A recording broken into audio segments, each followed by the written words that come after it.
yesterday, and even today the stock is up more than 5%. Today there's some green and I chose the right color today. So Nifty is up around 96 points. Bansal said that the fintech revolution has eliminated the need for middlemen across sectors. Now the Nifty up 50 points. It has come off from the highs.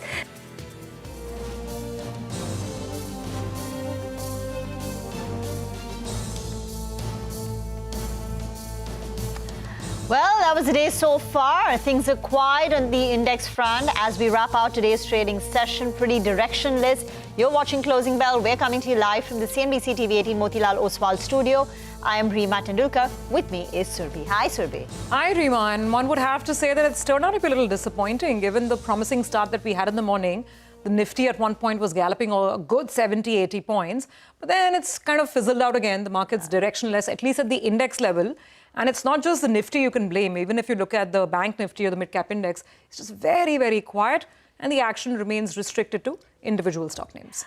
Indeed. So today you've got the Nifty weekly options expiry. So let's see if the last 1 hour we have some action.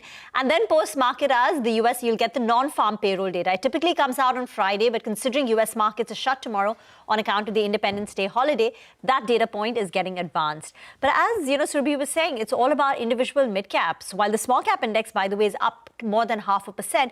Look at DCM Shriram, 11% up. I think Motilal Oswal has hit a fresh 5 or 6 month high. Aster DM is gaining. A couple of these oil and gas names are higher. MRPL, Oil India, case in point, rising nearly 3-4% on good volumes. And HDB Financial, we'll talk more about it, but that's clearly had a fantastic day too after a good day one. And sectorally in the large cap, if you had to pick one sector, I think it's auto. The Nifty Auto Index itself is up 1%, and its individual constituents, Hero MotoCorp, Maruti up more than 1%, and M&M and Tata Motors too, higher.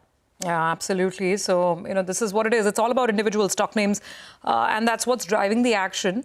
On the large cap screen, for now, it's there's a hint of maybe defensive buying that's quite evident. So look at some of the pharma and healthcare stocks. So Dr. Reddy's, Apollo, these are seeing some buying. Supply is also up about 0.8%. So pharma, healthcare holding out quite okay. And auto stocks, interesting. It's cumulative action, small increases, not a big move on any of them. But nonetheless, whether it's Hero MotoCorp or Mahindra and Mahindra, even Maruti Suzuki, we saw Maruti have a good session even yesterday. For that matter, even a Bajaj Auto. So some gains are coming in over there. And we must add that some of the big stocks, the heavy hitting boys, like Reliance and like Hindustan Lever, for what it's worth, they're all on the upside of the screen, including actually HDFC Bank. So if you look at the Nifty contribution chart, then a lot of these bigger boys, they're still on the green side of things. So it's not too bad. Though, as we speak, the sensex is just flashing a tinge of red. The Bank Nifty is flashing a tinge of red. So for sure, Reema, it promises to be a pretty exciting 60 minutes. I think it won't be as dull as what the day has been. Okay, let's find out how you should position yourself then in the last 1 hour of trade. Mitesh is now with us with a few closing strategies. Mitesh, do you think things could turn around first in the last 1 hour, and what would the positioning be? I think, pretty disappointing that we kind of bounced back from 25,400 and then, we didn't see any kind of follow through.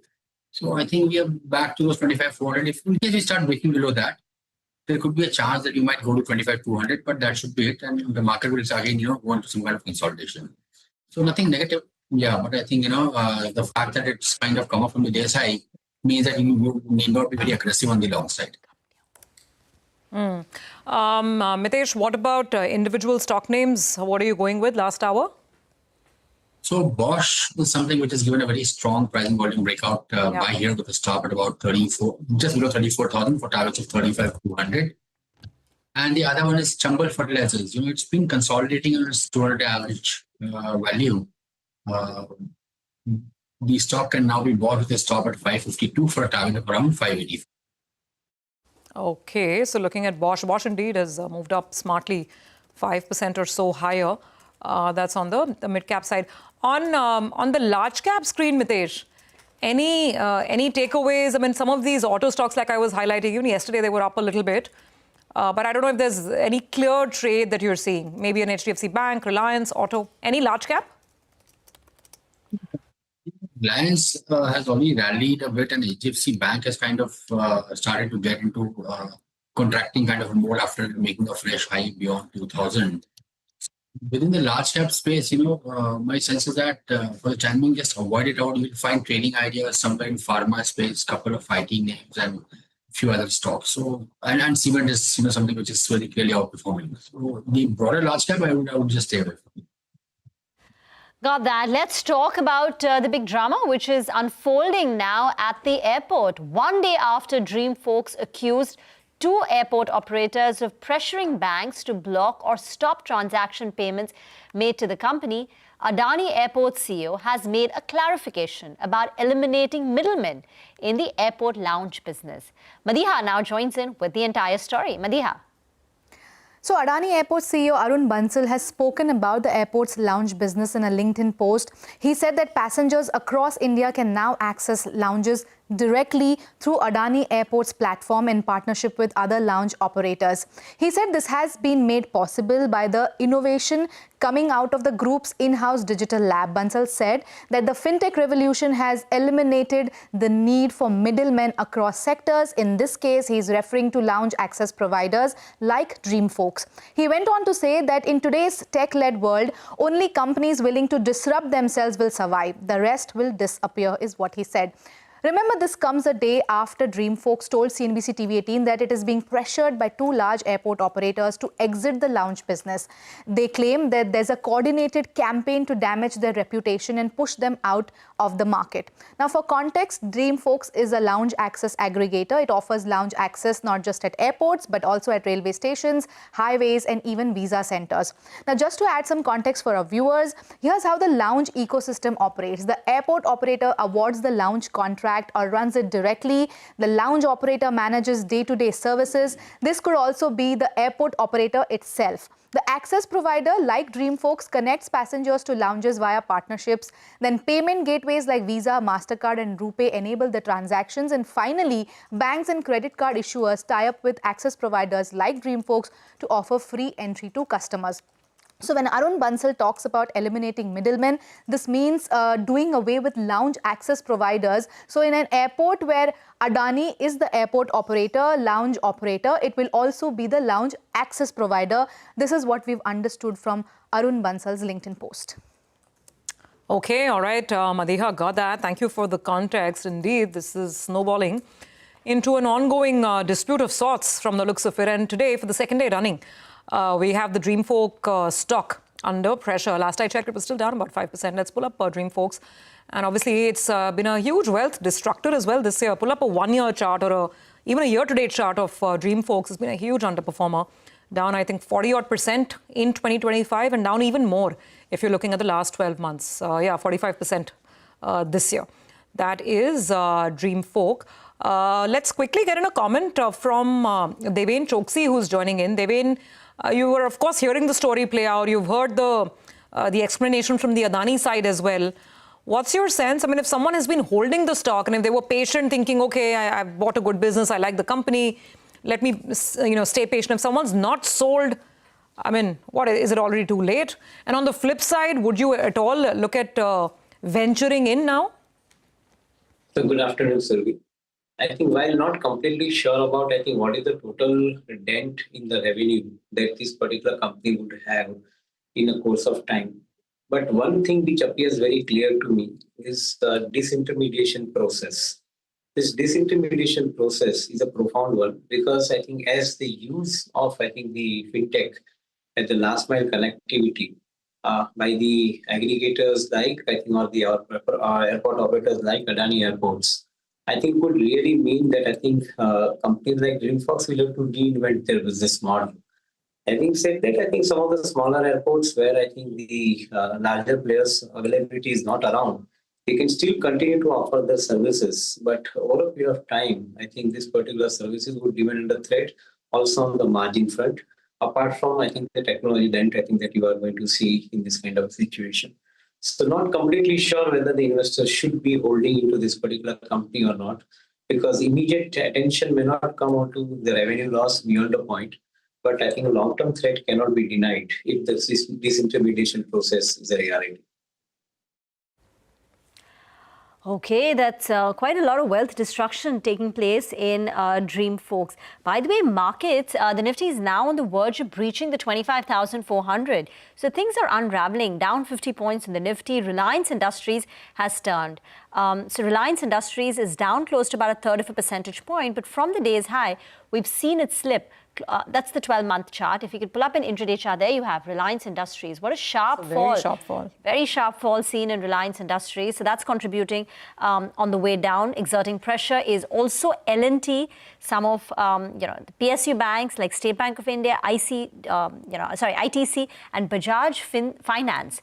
That's down about 4% now from the start of the week. So while HDB Financial is gaining, Bajaj Finance is seeing some of its value getting eroded, and there, 25,400 gone. Yeah, this is a rapid fall that's come in, and the day just got a whole lot more disappointing for the bulls because it's not like there's a major global sudden risk-off or anything. Most of the markets are holding up. Europe is seeing plenty of sort of green on the screen.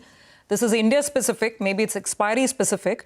And along with Reliance, look at the fall in stocks like Bajaj Finance, L&T, all sharp drops coming in. So we'll have to watch out for, once again, the FII number.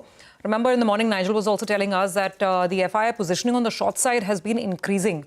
And from the looks of it, I don't think those shorts are running for cover anytime soon. Suddenly, it's a 60-point drop on the index, and a very, very rapid one at that. We'll try and get Mitesh back as well in a bit to do a quick technical check. But yeah, it's across the board. SBI, L&T, Mahindra & Mahindra, pretty much across the board. Devin, I mean, on the market as a whole, we've had a great last 2 months. Markets, run up very well. But I guess the old argument always comes back that at these levels, these valuations, do you have enough triggers to go higher? I mean, what have you been telling clients? Stay away from large caps, look at mid caps, vice versa. What's the broader call for the next couple of months? Well, I think the mid caps are purely fueled by the momentum, and I think the momentum is driven out of too much of money chasing smaller equities or smaller holdings, and that's where probably I think the valuations are becoming more crazy. In the large caps, I think the potential remains still very, very high because I think on one side, we are talking about revival in the growth in the current financial year. On the other side, we are talking about, I think, the margin improvements for most of the businesses in the current financial year, largely because of the fact that I think compared to previous year, we are seeing the better impact of input cost in most of the businesses, including commodity businesses. Given that kind of a situation, our take is that I think some of the larger companies, the bigger companies, could possibly roll faster and possibly show better growth. For example, if today Bajaj Finance is 4 lakh crore plus kind of a AUM, HDB Financial is about 1,20,000 crore kind of an AUM, so 1/4 the size. Now, given the kind of growth rate that these kind of businesses are assuming of around 25% in the AUM, I think some of these companies or the businesses could possibly move faster. And that's where I think you will see the inclusion of the stocks into the portfolios of some of the investors, because the relative growth is going to be faster in some of these businesses. Similar situation we are seeing in the consumption story, largely in the discretionary and non-discretionary both. I think because of the disposable surplus availability in the hands of the consumer, also because of the lower cost of the fund, we are likely to see the consumption-related activity taking off in certain due course of time in this financial year. So we relatively remain bullish about the prospects, and at the same time, I think the larger companies could deliver bigger profits. That's a theory on which we are operating.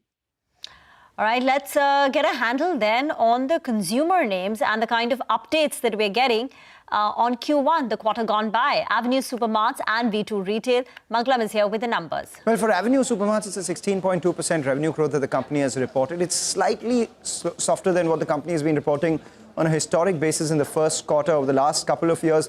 The 2-3 year CAGR has been 17.2, 17.3% itself. And that's what analysts were pegging their estimates to be as well. So to that extent, mildly below street expectations. But if you look at the store additions over the last 1 year, that's been around 14.3%. This implies that there has been positive same-store sales growth. Morgan Stanley pegs that number to be around 3 to 4%, could be around 1 to 4% as well. So that's something we'll have to watch out for. The reason why the stocks recovered from the lows, is because 16.2% in this environment, not particularly bad. Product mix improvement is something that everyone is eyeing, along with their store opening plan, on which DMart has been fairly sanguine, saying that they look to increase the store addition or the pace of store expansion. And finally, in the consolidated numbers, we will also have DMart ready, so on which the scale-up of that will be something that the street will be eyeing. On V2 retail, the revenue growth of 51% has been fairly impressive. But here as well, the stock came off highs because it's not led by same-store sales growth. Same-store sales growth actually is just around 5%. And the reason for V2's same-store sales growth being lower is similar to that of VMart, where Eid shifted into Q4 this time as against Q1 last time. And as a result of which, if you take that into account, then the same-store sales growth normalized has been 10%. So all these factors are in focus when the retail companies are, as far as the retail companies are concerned. We also have bazaar-style retail, which after the 37% revenue growth, reported 3% decline in same-store sales growth for the very same reason. And that stock too, fairly off the highs today. Okay, all right, got it. Mangalam, thanks very much for running us through the numbers. Market keeping a hawk eye on these updates and, of course, eventually on the Q1 commentary as well. Devin, just come in a little more in terms of more detail. You said that, of course, you're keeping a favorable stance on consumer. But then I guess the expectations are also elevated. The market is hungry for growth. And look at, for instance, DMart today. Though they've delivered about 16%, like Mangalam was saying, the market still is not, in the mood for it. So within consumer, what are you most optimistic on? Well, I think the important aspect would be the auto ancillary, in particularly within the auto segment. We would remain distinctly bullish about the prospects of commercial vehicles and the tractors. Given the kind of strength of rural economy today, and also due to the better start of the monsoon, we believe that I think this year is likely to be a good year for these two categories of auto. And that's where probably auto and auto ancillary businesses, I think within this bracket, discretionary consumption could possibly see relatively higher amount of growth in the current year.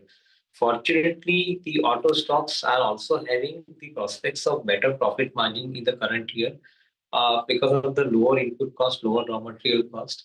And at the same time, for the buyer, because of the cheaper availability of finance, I think is also making sense today. So I think it's in a sweet spot as I see it, but I think one will have to be relatively more selective about the respective companies that one adds into the portfolio.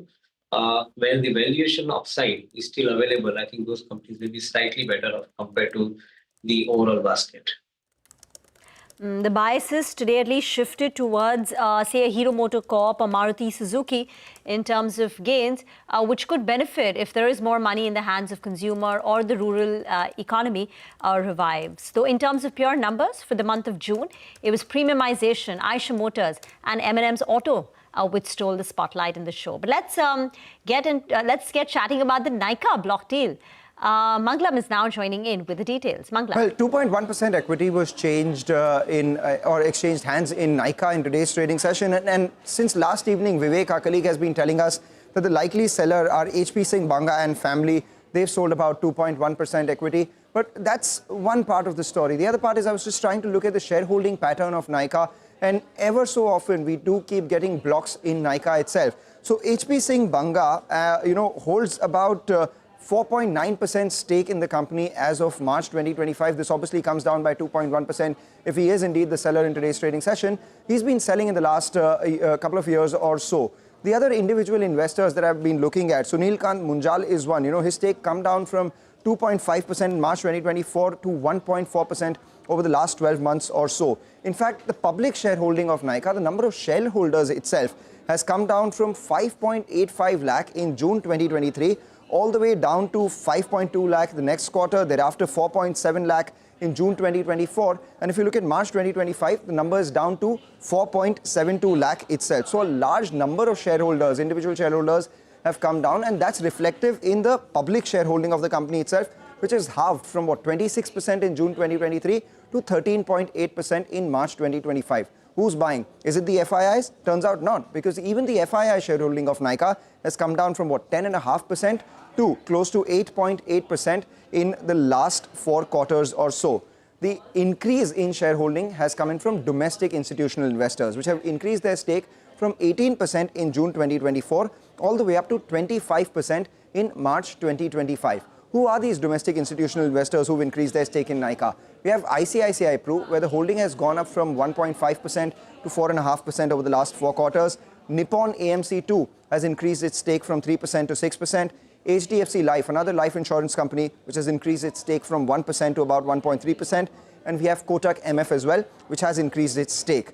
Remember, the stock in this year is up 24%, but prior to this year, between 2022 and 2024, was actually down 42%. And even if you adjust for the bonus and look at the issue price, the stock since IPO has returned just 8%. So are things turning around for Nykaa after domestic institutional investors are increasing their stake? The company has spoken about strong runway for the beauty market, also break even for fashion business this year, 30% CAGR for their own brands, and steady state margins of 10% for their fashion business.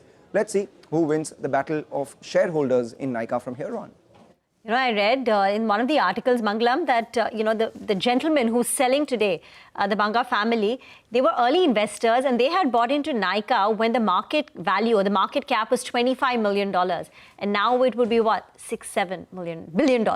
Oh. So, early investors, and he's reaped the benefit of that and now partially exiting. Thank you very much for putting the spotlight on how the shareholding of Nykaa has evolved over the last couple of years. Retailers are exiting and domestic mutual funds have been increasing their holding. Deven, you want to quickly comment on Nykaa? Things have improved from a shareholder point of view in terms of price gains this year. Yeah, I think they're promising to do the bottom line profit performance in the current financial year. So hopefully, I think if the last quarter result around, I think that promise will get materialized at some point of time. In my viewpoint, I think everything seems to be in price. Maybe the market may remain a little bit more excited about quarter-over-quarter improved performance in this company's case. But more importantly, everything appears to be in price. Unless we see some scale-up, which is a significant scale-up, I think this kind of business would remain relatively expensive proposition for investors. Okay. That is Nykaa. I think we just have time for one last question with Deven. Deven, I was actually looking at a report that we get from Knight Frank. I mean, they do this half-yearly real estate market update. And the one page on that presentation that really caught my eye was the pager on residential trends and how residential trends overall, the last couple of months at least, across markets, there is a gradual plateau. They're not falling. There's some plateauing happening. What would you say would be the takeaways for listed players? I mean, it could actually be irrelevant because one could argue that listed players are actually seeing the benefits of market share gains. More people are looking for branded houses and quality developers. So I don't know if there's any reason to be concerned from a listed real estate stock point of view. Your thoughts? So, Surbi, I think between the two categories, the mass market community living and the luxurious housing, I think the mass market community living is having relatively surplus stocks in some pockets. I think one can't be saying that in every pocket it would be, but in some pockets, they may have, slightly surplus stocks, including in a city like Mumbai. We are seeing in some of the developers' case, some surplus stocks available, which they are trying to push hard to sell. Whereas on the other side, again, taking example of city like Mumbai, the luxurious housing business, is possibly moving at a reasonably good speed and at the same time, fetching better realization to the developer. In fact, from that study itself, one finds that in next 15-20 years from now, there would be a case of around 30,000 redevelopments in the city of Mumbai itself. Should that be the situation, and those redevelopments move in the direction of luxurious housing, quite possible that the companies focusing on luxurious housing would probably have relatively better time to talk about, because they're addressing the few people and at the same time, getting the better realization out of those properties. So we remain selectively bullish about the prospects going forward. However, in the current listed market, most of the companies are completely pricing in the scenarios for FY27. So immediate upside of the headroom is seen limited, maybe some price correction, and that could be a better opportunity going forward. Okay. All right, Deven, we'll leave it on that note for this afternoon. Thank you so much for joining in. Appreciate your time. Let's take a break. And as we do take this break, here's a quick reminder. Please do tune in to the all-new CNBC-TV18 Prime. We bring you insights from policymakers, business leaders and economists shaping both the world and India's future. CNBC TV18 Prime decodes global shifts and their impact on Indian businesses, giving you unparalleled insights. Tune into CNBC TV18 Prime at 12 noon for the Global Reset, 1 p.m. for the Big C, and Global Lens at 8:30 p.m.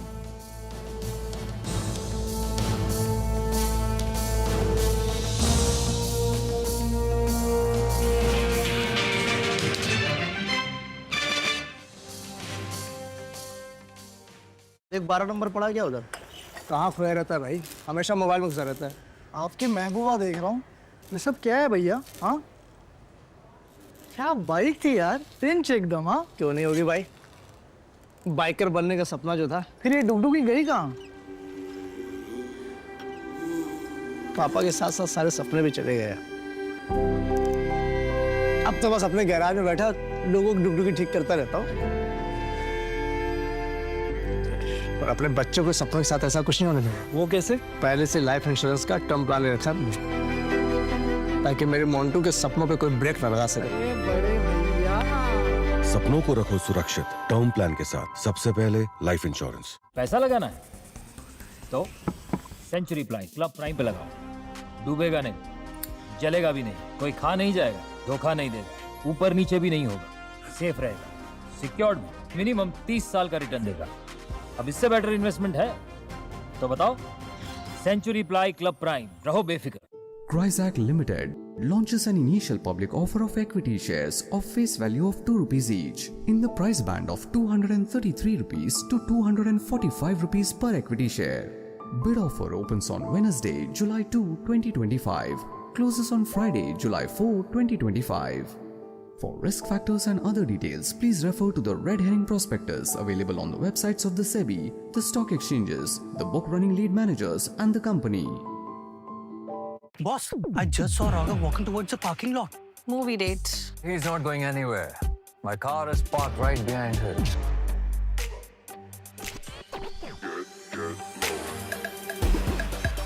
He's gone. MG Comedy Fee, the street smart car. जब मुंबई से वापस Kolhapur shift हुआ तो सबने कहा कि dream city को छोड़ रहा है। ड्रीम सिटी, तो मैंने कहा ड्रीम में तो यही गलियां आती हैं। तो जब ये रियलाइज़ हुआ कि कुछ बड़ा करने के लिए बड़े शहर में रहने की ज़रूरत नहीं है, तब लगा कि लाइफ में ग्रो किया। कशिता ही ऐसे बॉय मिलते मुंबई में, चांस ही नहीं। SIP करो, इन्वेस्ट करो, लाइफ में ग्रो करो। प्रतिभूति बाजार में निवेश बाजार जोखिमों के अधीन है। निवेश करने से पहले सभी संबंधित दस्तावेजों को ध्यान से पढ़ें। फिर वो वाले फिटिंग्स नहीं चलेंगे, सिर्फ ओ वाले चलेंगे।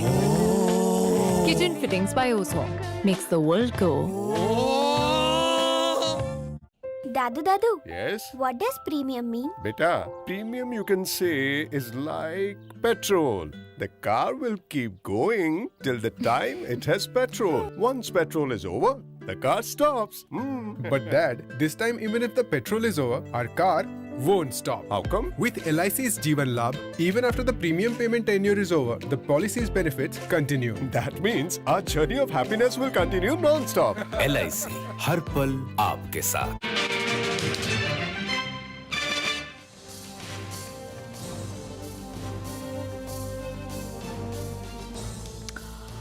Okay, welcome back. We've had a bit of a wobbly afternoon in the last half an hour or so.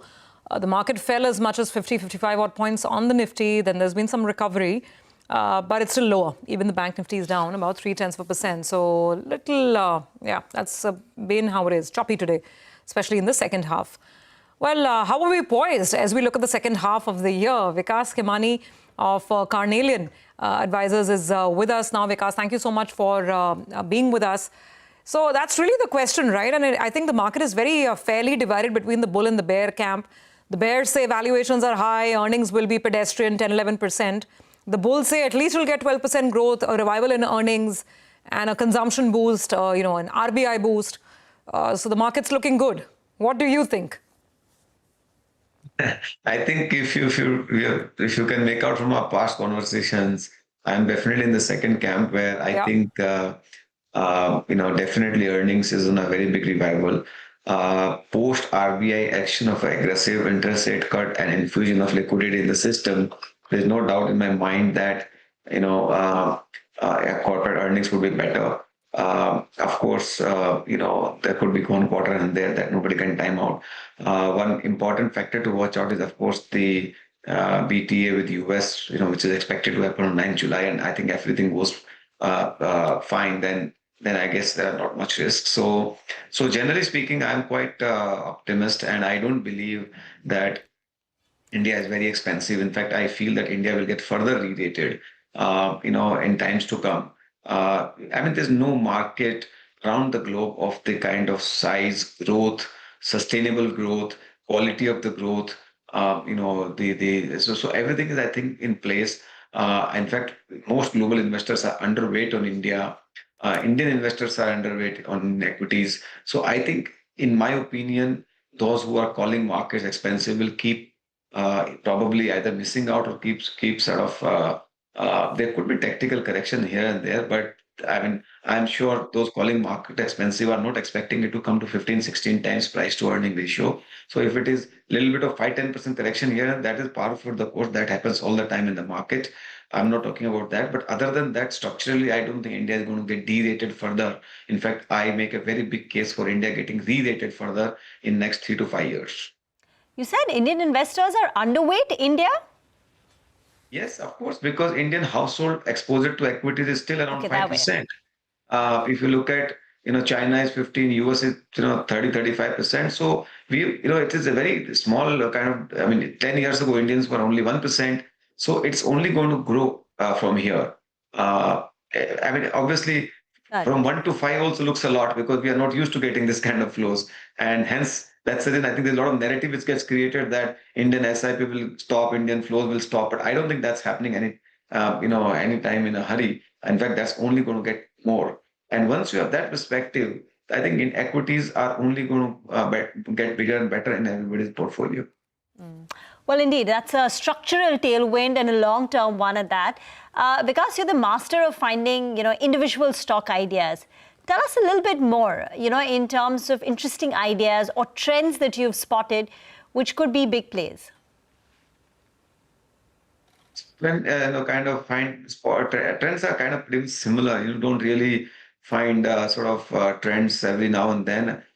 We've spoken about CDMO, CRO being a big space, manufacturing in general being a very big space over the next 10 years, rising per capita income leading to the premium consumption is again a very, very big space which one can look at. And again, I'm not talking about all ideas in general, but you will have to identify specific ideas in those sectors. BFSI itself is a very big opportunity. According to me, if you ask me, the sheer quantum of the wealth, the absolute amount of wealth which will be created it will be in the banking BFSI sector, and more services sectors are coming into the space. So I see a situation where across the board, India will sort of do very well, specifically in BFSI, consumption, manufacturing. These kind of some place would be probably a little bit more niche.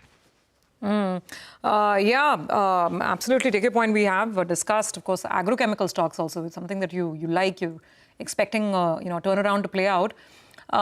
You won't name stocks, Vikas, but give us, a little more of a sense, a slightly deeper sense. For instance, you said premium consumption, but a lot of these stocks have also run up, whether it's hotel stocks, whether it is something like, real estate. Which way would you play premium consumption now? Through which micro segment? You have to, and you're right in that sense. The interesting thing is that in consumption space, what's happening is consumption patterns are changing. What consumer consuming earlier may not be consuming. So new age consumer consuming different, and they are kind of basically they're consuming more, new and better, and that's how it happens. But those shifts are there. And one thing is very clear that premiumization is happening in every category. So those benefits, wherever companies are aligned in this, you have to look at this. Now, hotels, of course, is a very big segment. The entire hotel capacity of India is less than Dubai. So it's a huge scope. But the point is that, it has its own, sort of valuation. Its own, like you have to put up capex, which takes time. And by the time, a lot of companies are going into a capex phase. And, to that extent, I think, and valuations are like very demanding. So you've got to be careful. Very often, just because something is looking promising does not mean that it will, make money or you have a money making opportunity based on the risk reward. Because as an investor, we have to see risk reward of investing is there or not. Very often fads do come about, and you get carried away by those fads and say that so don't invest just based on like macro looks good, but you have to find micro risk reward also in the favor to make money. In the past, you've spoken about infrastructure plays, I think, in railway and airports. So airports, of course, there are limited ways to play it. You only have, say, an Interglobe Aviation. But on railways, can you provide some more color on how you're playing it?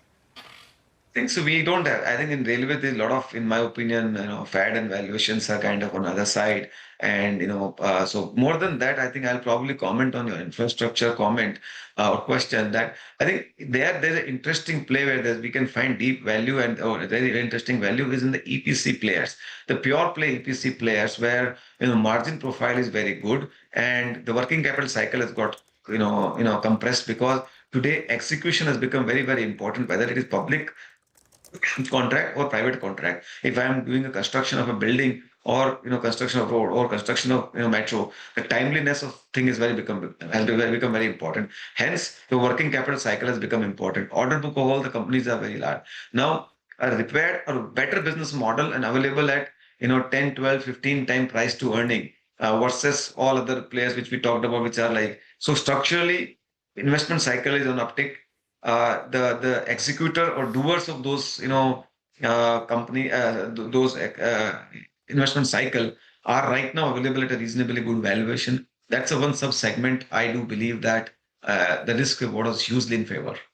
Okay, that's interesting. Yeah, EPC players, and we haven't seen the market to talk about them, and they've almost become forgotten. Pure EPC contractors. Got that point? And here, one thing which, in my opinion, markets have missed is the repair on the working capital cycle. Historically, I think this sector has been struggling with the working capital because payments get delayed. But today, be it a private or public sector, everybody wants to get execution done faster. And because of that, the payments don't get delayed, generally speaking. I'm not talking about for everybody, but generally speaking. Hence, your working capital cycle is better. Hence, your cash flow generation also has become better. Okay, all right. That's a very interesting perspective.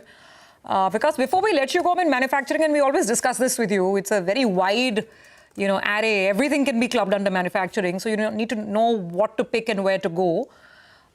So give us some more nuggets. I mean, perhaps it's CDMO, that's what you're looking at. But within manufacturing, for instance, would you look at power, something else, auto ancillaries?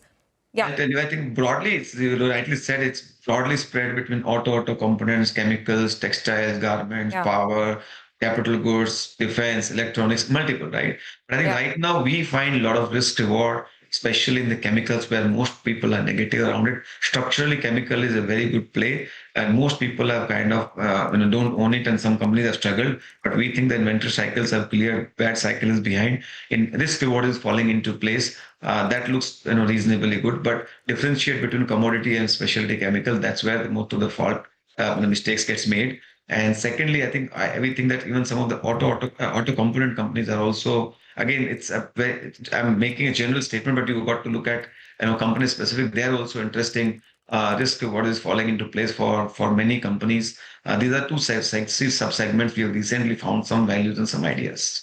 Okay, all right. Good clues there, I think, for our viewers to then go ahead and do their own homework.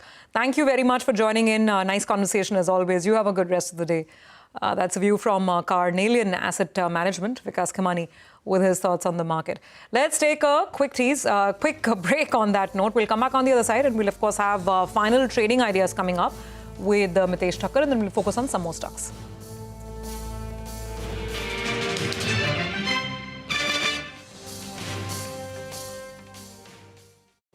ओहो सुन देखो इधर ये छतरी भी है। सुनो ये हमारे लिए कुछ ज्यादा महंगा नहीं है, अभी से बिगाड़ना शुरू। हम बिगाड़ेंगे, तुम बनो क्या? खरूस। अच्छा एक मिनट क्या हुआ? अभी से इतना खर्चा करोगे तो मेरी पढ़ाई का क्या करोगे? आप बिल्कुल टेंशन मत लो, आपके पापा ने प्लानिंग कर रखी है। अच्छा? उन्होंने पहले ही लाइफ इंश्योरेंस का चाइल्ड प्लान सोच रखा है, इसके लिए। बढ़िया है। आप आइए बैठिए, लेके चलते हैं इसमें। सपनों को रखो सुरक्षित चाइल्ड प्लान के साथ। सबसे पहले लाइफ इंश्योरेंस। केंट आरओ देता है सबसे प्योर पानी और केंट आरओ प्योरिटी दिखाता भी है। खुद ही देख लीजिए। केंट का सबसे शुद्ध पानी पियो और हेल्दी रहो। CNBC-TV18 tracks the pulse of markets and business in real time, bringing you the stories that shape the economy. From breaking news to sharp analysis, we deliver insights that help you navigate businesses, markets, and investment opportunities. Novama presents CNBC-TV18 Market Central. Providing sharp market intelligence for wealth creation with a commitment to doing it right. This is the drive of your dreams. You and I, we are dreamers. You and I, we are believers. Introducing the all-new Skoda Kailak. Own your dream. Skoda. बोल बोल के थक गया। क्या हुआ? नया kid bag चाहिए। तो पहले कैप्टन से बोलो, नहीं सुना तो मैनेजर से। करेक्ट। तो ऐसे ही पहले शिकायत बैंक से करें, 30 दिनों में जवाब या समाधान ना मिलने पर CMS पोर्टल पे शिकायत करें। तो पहले बैंक फिर CMS पोर्टल, नहीं तो शिकायत होगी नामंजूर। चले ले आ गया ना किड बैग। RBI कहता है पहले अपना बैंक फिर RBI ombudsman. Slow Kitchen fittings by Ozone makes the world go. यादें हैं, उन्हें समेट के क्यों रखा जाए, जहां मर्जी लगाया जाए। अपना घर तो अपना ही होता है जनाब। 36 सालों से हम आपको दे रहे हैं अपना खुद का घर होने का सुख। LIC हाउसिंग फाइनेंस लिमिटेड, घर बसाए रिश्ते सजाए।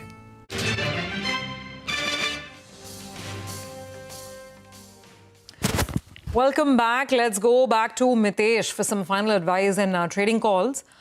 Market got really wobbly. Let's pull up the Nifty again. In the last half hour, we've seen some volatility come back in, but it's still within perhaps a trading range. Mitesh, yeah, there we go. Actually, no, I mean, yeah, we're back again down 50 points. We had tried to recover back up to the flat line, but again down 50.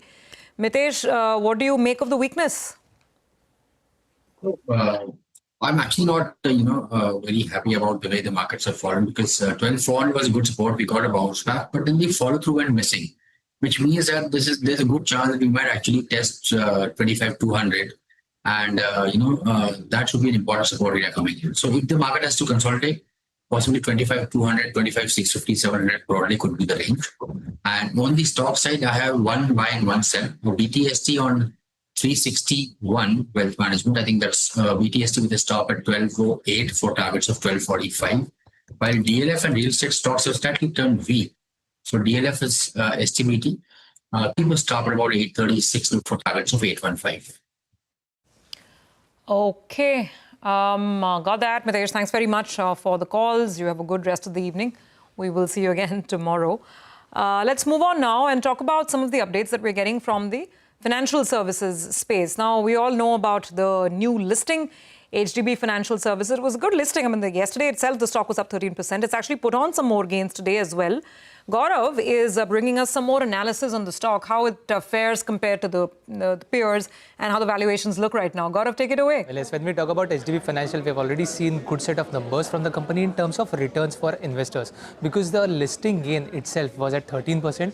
And let's not forget that even if we consider the listing gain, even if we consider today's gains as well, the valuations are still not as high as how we were expecting it to be because the valuation is still trading at 3.5 times price to book value. So let's understand the business first. What are the good points and bad points? When we talk about good points, HDB Financial is one of the companies who reported good set of numbers in terms of gross NPAs if we compare it with the peers for the last few years. In fact, in FY25, gross NPAs were actually lower than its peers. Other than that, when we talk about some other points, we also have portfolio mix which is actually very diversified, and that is the reason which gives an upper edge to HDB Financial over the other peers, because when we look at secured portfolio, it is around 73% of its current portfolio. When we look at PAT growth, there also we have seen a good set of number. 29% CAGR is what we have seen for the last 4 years. But on the other hand, there are some pitfalls where market is a little cautious. First is the AUM growth. For the last 4 years, AUM growth has been at a CAGR of around 20%, which is a little lower if we compare it with its peers. ROA is also at 2.2%, which is again a little lower, and the reason being that credit cost was actually high in FY25. Now, from what we have picked from the management commentary, credit cost is likely to stay a little high in the tune of 2%, and that is the reason there are some concerns around growth in ROA. But even if we consider all these factors, the valuations still seem fine, because at 3.5, it is still trading below what the street and the other players, if we compare it with its peers, is trading. Because when we look at Chola Finance, it is trading currently at around 4.5 to 5%, 5 times price to book. Bajaj Finance is also trading at somewhere around 5 times price to book. In fact, we also did a little bit of valuation check. If we take the stock even higher at the range of around 1,000 rupees, then also there will be a valuation comfort, because the stock will still trade at 4 times price to book. So definitely at the current price, it seems that the stock is finding some kind of comfort in valuation as well as growth.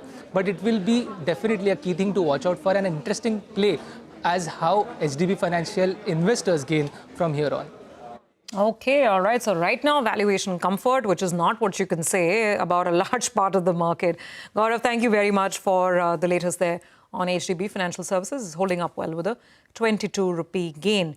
Now, staying with the updates from the BFSI space, this is a CNBC-TV18 exclusive. Karnataka Bank saw leadership shake-up after the MD and CEO, Sri Krishna Harihara Sarma, resigned, citing personal reasons. Earlier, we caught up with Mr. P. Pradeep Kumar, the chairman of the bank, and spoke about the interim leadership arrangement and the impact of these changes on the business.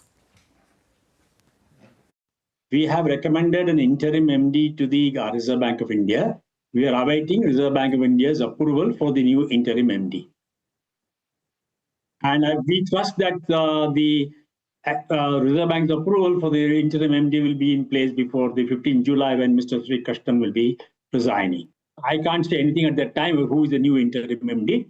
I mean, these are all, unless the regulator approves and I tell the stock exchange, I can't tell anybody else. So the bank's liquidity position is very comfortable. And if you had observed, our capital adequacy ratio is at 19.85, I think, which is one of the highest in the industry.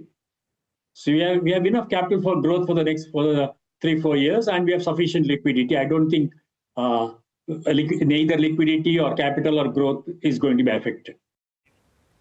Well, that's the word coming in from Karnataka Bank. Let's invite Ambrish Baliga on the last leg of this show. Ambrish, thank you very much for joining in. Things have been very, very quiet over the last couple of days. Perhaps just waiting for the India-US trade deal to get ironed out, negotiated. And we have it in full and final terms and what the contours will look like. And plus the earnings season is awaited. What have you been doing with respect to your portfolio? In fact, at this point of time, I've just been holding on with a clear view that in case we had seen markets going beyond 26,000 to possibly a new high, which was the view about 4 or 5 days back, at those levels, surely I have booked some profits. But otherwise, I'm just holding on for the time being. I don't see the markets going down too much from here. I think 25,000, 25,200, I think is a very good support level.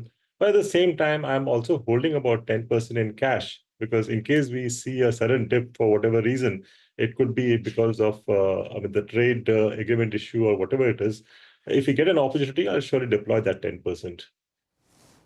Okay, all right. Speaking of deployment, Amrish, hi, afternoon. Let's talk about your stock pick for today. Which one is it? The stock pick is Uno Minda, which is a global tier 1 manufacturer and supplier of automotive components and systems. I mean, they have a huge product portfolio, about 25 categories, but mainly into automotive switches, lighting, castings, seating and acoustic. And the new segment, they have EV-specific products, sensors, controllers, ADAS, blow molding products, and catering mainly to two-wheelers and passenger car segment. But now they are also focusing on CVs, three-wheelers and off-road vehicle segment, and mainly supplying to OEMs. But they also have a small replacement market, and 90% of the revenue comes from India. They have about 74 manufacturing facilities, about 37 R&D centers. And for the next 3 years, the revenue CAGR expected is about 15%. EBITDA CAGR is expected to be about 16%. I'm expecting an EPS for FY27 of about 23 rupees. With that, my target price becomes about 1265. Okay. What about Bosch? That also could be a beneficiary of this anti-braking system if it's implemented for two-wheelers. Is that not correct? Have you done any analysis on it? No, I have not looked at it in depth, so a bit difficult for me to really comment on this. Fair enough. Lots of individual stocks are moving in the mid and small cap universe. So DCM Shriram is now up nearly 15%. I think the stock has also hit a fresh high, moving above that, 14,000. DCM Shriram, 1400 mark now on DCM Shriram. You've got a Aster DM with a 9% up move, Motilal Oswal, Trans Rail Lighting, a Saxoft 12% up, Lloyds. Any of these stocks, on your radar, have you looked at?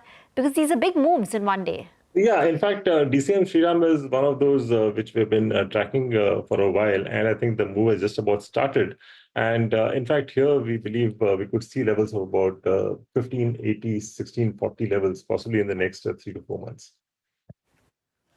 Okay, that's DCM Shriram. Could move higher.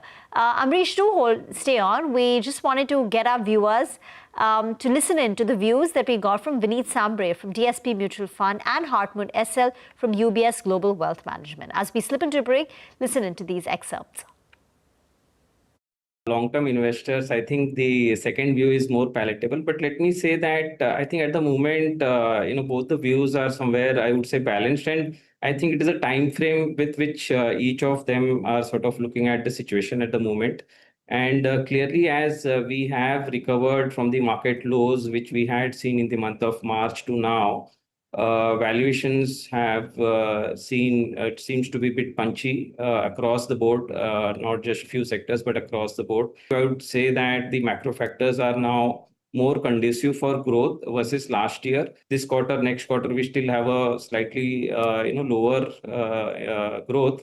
So from that perspective, I would say that the growth outlook should start improving maybe towards the second half, and that's where one should start looking at some directions for the market.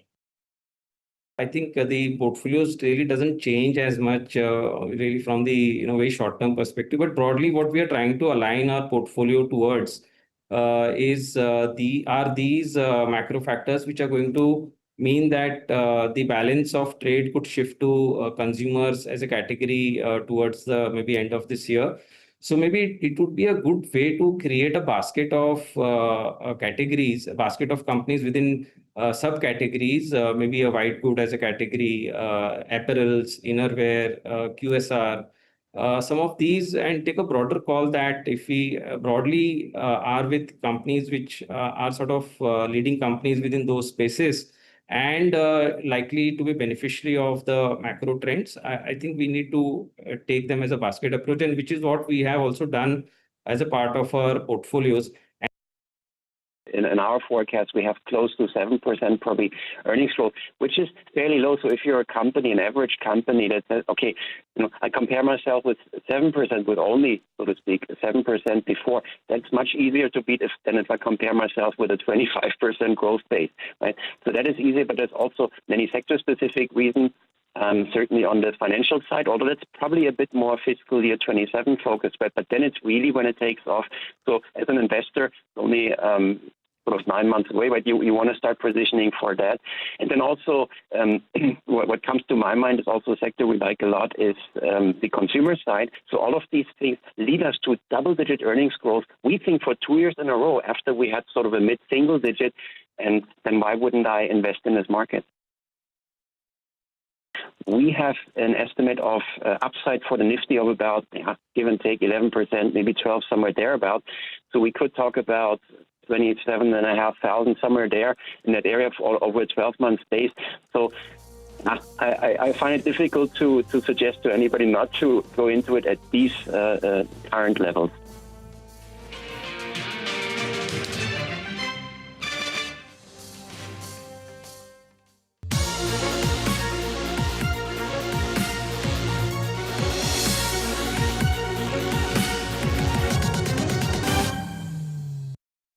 एक 12 number पड़ा क्या उधर? कहाँ खोया रहता है भाई? हमेशा मोबाइल में घुसा रहता है। आपकी महबूबा देख रहा हूँ। ये सब क्या है भैया? हाँ? क्या बाइक थी यार? रिंच एकदम, हाँ? क्यों नहीं होगी भाई? बाइकर बनने का सपना जो था, फिर ये डुगडुगी गई कहाँ? पापा के साथ साथ सारे सपने भी चले गए। अब तो बस अपने गैराज में बैठा लोगों की डुगडुगी ठीक करता रहता हूँ। पर अपने बच्चों के सपनों के साथ ऐसा कुछ नहीं होने देगा। वो कैसे? पहले से लाइफ इंश्योरेंस का टर्म प्लान ले रखा है, ताकि मेरे मोन्टू के सपनों पे कोई ब्रेक न लगा सके। सपनों को रखो सुरक्षित टर्म प्लान के साथ। सबसे पहले लाइफ इंश्योरेंस। कैंट आरओ देता है सबसे प्योर पानी और कैंट आरओ प्योरिटी दिखाता भी है, खुद ही देख लीजिए। कैंट का सबसे शुद्ध पानी पियो और हेल्दी रहो। Hey!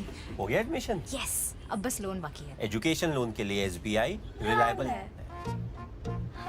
Collateral free loans, tax benefits, girls के लिए interest rates, concessional and more. सबको पता है। SBI एजुकेशन लोन्स रिलायबल है, सबको पता है।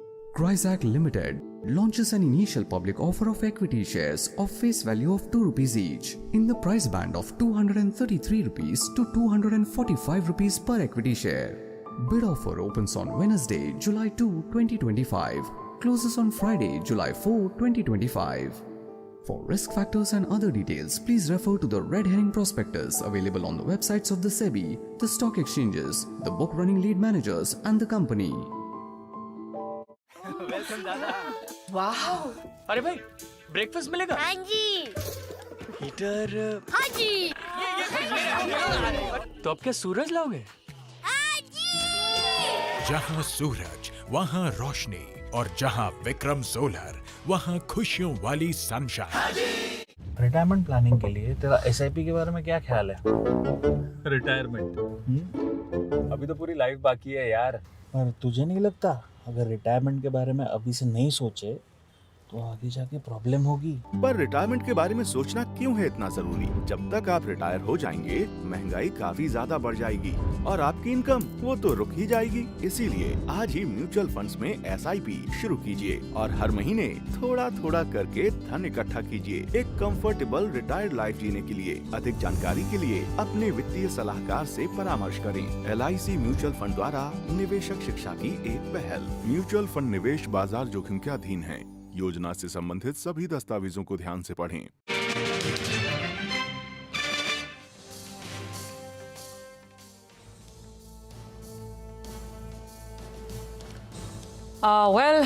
We've got just about 5.5 minutes to go. And the market seems to be still dealing with this negative bias, 50-odd points lower on the Nifty as we speak. A couple of stocks actually down quite a bit. Interglobe Aviation is cooling off. It's down about 3.5%. There's a Nykaa, which we've discussed. Names like ICICI Pru are down. The life insurers on the Nifty anyway are lower, but even something on the general insurance side is on the downside. Let's revisit the move on Dreamfolks. Amrish, we were discussing this even before you joined us. Right. Because the stock has destroyed so much of wealth already. What would the advice be to existing shareholders? No, in fact, we were discussing this last week. I think that's the time the management had stuck their neck out and denied the rumors. Whatever happened is a part of the business. Whether it's a pressure tactic or a direct threat, this happens in a business, and especially when you're a tiny player on one side and you have a mammoth on the other side. But what I'm concerned about is the comments last week by the management that the contracts are in force and there's no issue. Especially when there are strong rumors of ICICI and Axis moving out. And now within a week, you report that these banks have moved out. You may have been right in letter since the contracts were expiring on June 30th, but not really in spirit. I think that is what is bothering me because it should have been addressed. One need not have talked up the stock for a few days. I think the credibility is at stake. Airport lounges is still a huge opportunity. There are many tier 2 airports which lack this facility, and that's growing. You have the other segments like lifestyle, wellness, golf. I think those are the other areas of opportunity for them. I think, the most important addressable issue out here would have been what's your plan B? Your plan A seems to have failed because of this. What is your plan B? I think this should have been addressed because 35 to 40% of the properties are at stake. So this is the issue which I saw, from today's announcement or the comments which came, So, at this point of time, I'll not really, go out and buy. Although it's fallen a lot. Unless I know as to where the company is going, I'll surely not look to venture out to buy. And if someone already has a holding in Dream Folks, what would you advise? I would say if you can afford to book a loss, book a loss. Okay, got that. Blue Star, Amrish, we chatted with the management earlier and they did indicate that, Q1 was weak. In fact, the industry saw a degrowth of about 20-25%. But for the full year, they're saying that things will still pick up. I think they're guiding for a 10 to 15% growth for FY26. And even this commercial ACs, which are used in data centers, that's picking up. As a growth avenue. The stock today is higher by nearly 5%. What would your thoughts be on Blue Star? I think that's a view coming out for the industry overall, that the last couple of months were not too great, but going ahead, clearly they are looking at business picking up. And because of which you have seen this also in Voltas. Voltas also has been like one of the performers today, despite the way the markets are. So I think even at these levels, it could be bought at, I would say, both Blue Star as well as Voltas, because possibly over the next 1 or 2 quarters, we should see performance improving and the demand growth happening. So I think we should see much better levels from here. Okay. I think we're running into market close now. So Amrish, just give us a second. We'll quickly recap what has been a disappointing day for the bulls, you'd have to say. If you look at it optically, it's not too bad. It's about a 0.2% cut, which is hardly anything. But why we're calling it disappointing is that the market has stalled. It has stalled every single day this week, 4 trading sessions in a row now, unable to decisively move higher. Perhaps some time correction going on, some caution, which is par for the course, 25,400 on the board. So let's talk about the large cap movers and shakers and what we have today. On the lower side, like I said, some of the insurance stocks are weak. SBI Life, for instance, down almost 3%. Even the other financial stocks, look at Kotak Mahindra Bank or a Bajaj Finserv or a Bajaj Finance. Largely speaking, financials have been weak, including banks and non-banks and insurers. SBI, another name on the weak list, is HDFC Life, also on the lower side. So that's one pocket of weakness. Adani Ports and Enterprises, 2 more stocks on the weak list. JSW Steel undoing some of the gains from yesterday. Remember, yesterday ferrous stocks had a good run. Today was not a follow-up day at all. Titan was also on the lower side today. So that's the red side of the screen. The flip side, there is some sense of safety buying perhaps in the market, quite evident. Apollo Hospitals, Dr. Reddy's, these are stocks on the upside. Cipla also 0.7% higher. Some buying on names like Infosys as well. Hero Moto and Maruti managed to stand tall, including an M&M actually. So some auto stocks managed to get a little bit of a gain, not too much, but some that stood out. Relatively speaking, Rima, the mid-cap index has done better. At least it's had a flat close, not down too much. Individual stocks, though, were weak in trade. Nykaa on the back of that big block deal of more than 2%.